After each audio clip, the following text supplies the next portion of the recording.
Good morning, guys. Vianya from RemoteADV. And this morning I rode up to Taupo to come see the guys at Chaseworks Suspension to finally get the bike suspension sorted out. And yeah, whenever we do a rides, everyone's always the first question they ask is, what have you done with your suspension? Now that guy there, Mr. Steve Chase, he's actually been helping me behind the scenes just with my clickers and stuff on my bike, and he's been a magician just getting it a bit sorted without even doing any springs or anything like that. So today is the day where we get this puppy rolling.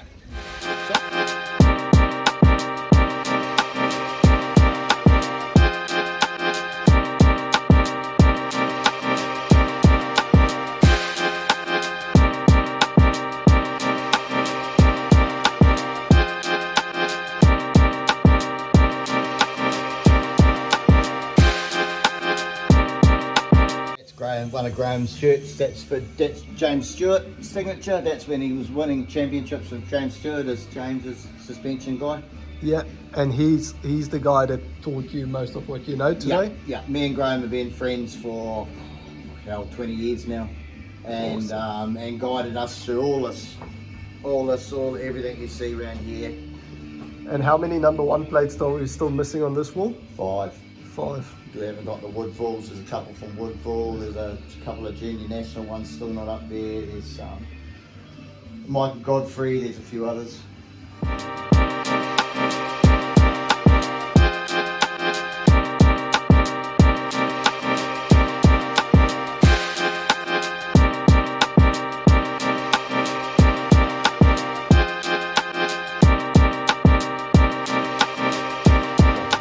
And because what we're affecting there is the hydraulic control of the shock. Oh yeah. And that's with suspension.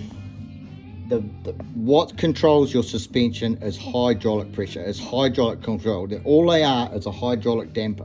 Yep. And how they're tuned and configured there, which is what these spec sheets that we come up with are, it's crucial. And that is the same way that every single suspension unit in the world works, pretty much. And you said that's compression? No, the bottom, that's compression on the bottom. Yeah. So that's in your bike like that. Yeah. Okay, so it compresses when it's going that way. The oil's being forced through this port, opening this shim stack. Yeah. And going through there. And when you change this clicker, this rebound clicker, yeah, all you're doing is opening a needle valve that allows oil to go through there and out that hole. So the more you open that, the more oil's allowed to go through there and bypass the rebound stack. Okay. And when you close that, you're shutting that off. So you need to remember also, because that compression stack and that rebound stack, they're married together on that single piston. Yep. They got to get on. And when you adjust this rebound stack, when you adjust your rebound, remember you are altering the feel of your compression stack as well, because it's allowing more oil or less oil to bypass this compression stack also. Oh yeah. And that is something that a lot of people don't understand, is that when you adjust your rebound, you are also altering your compression. Awesome. So you always have to get that marriage right, basically. That's right. That marriage is crucial, and also you got to use this to help balance that out. So if you're opening that up and making that rebound a lot faster, you've got to compensate. So you've taken away from the compression stack, so you've got to give him a crutch. So you adjust this, and that makes it harder for oil to get into that chamber there. Yeah. Which gives him more resistance. Shit. So everything's a system. Yeah. And it's crucial. It's like with forks.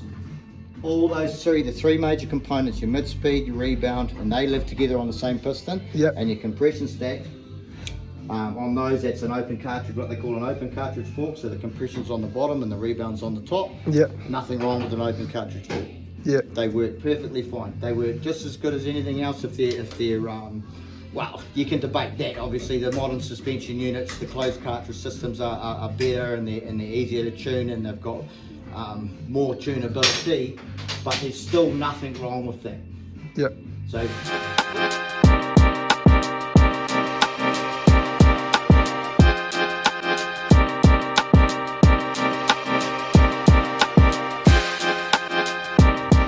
on the right is stock T7. That's the mid-speed, that's what's controlling the mid-speed flow. Yeah.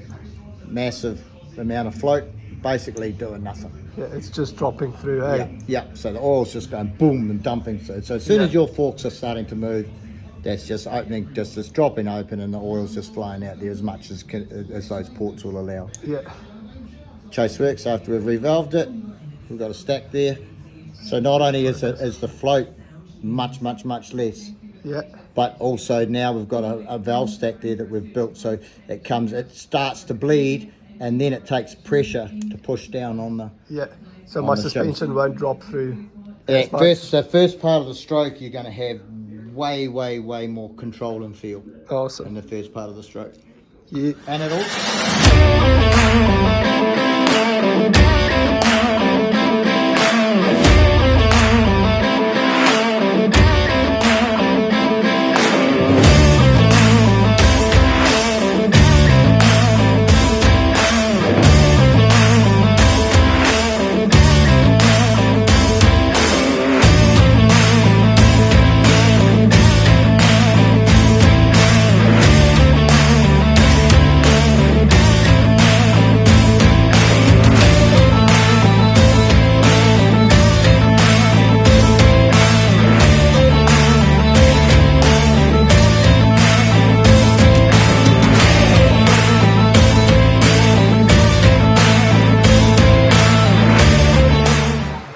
So guys, that's it for me and Chaseworks Suspension here in Taupo. I'm just about ready to head back to Wellington. It's snowing, it's raining, so it's horrible.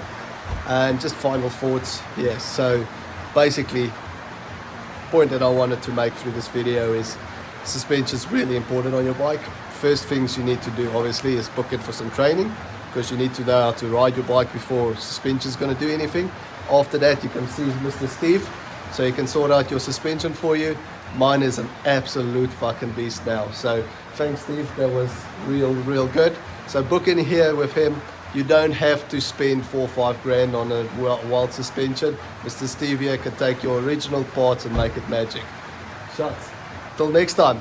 Cheers. Cheers, mate. Look forward to it.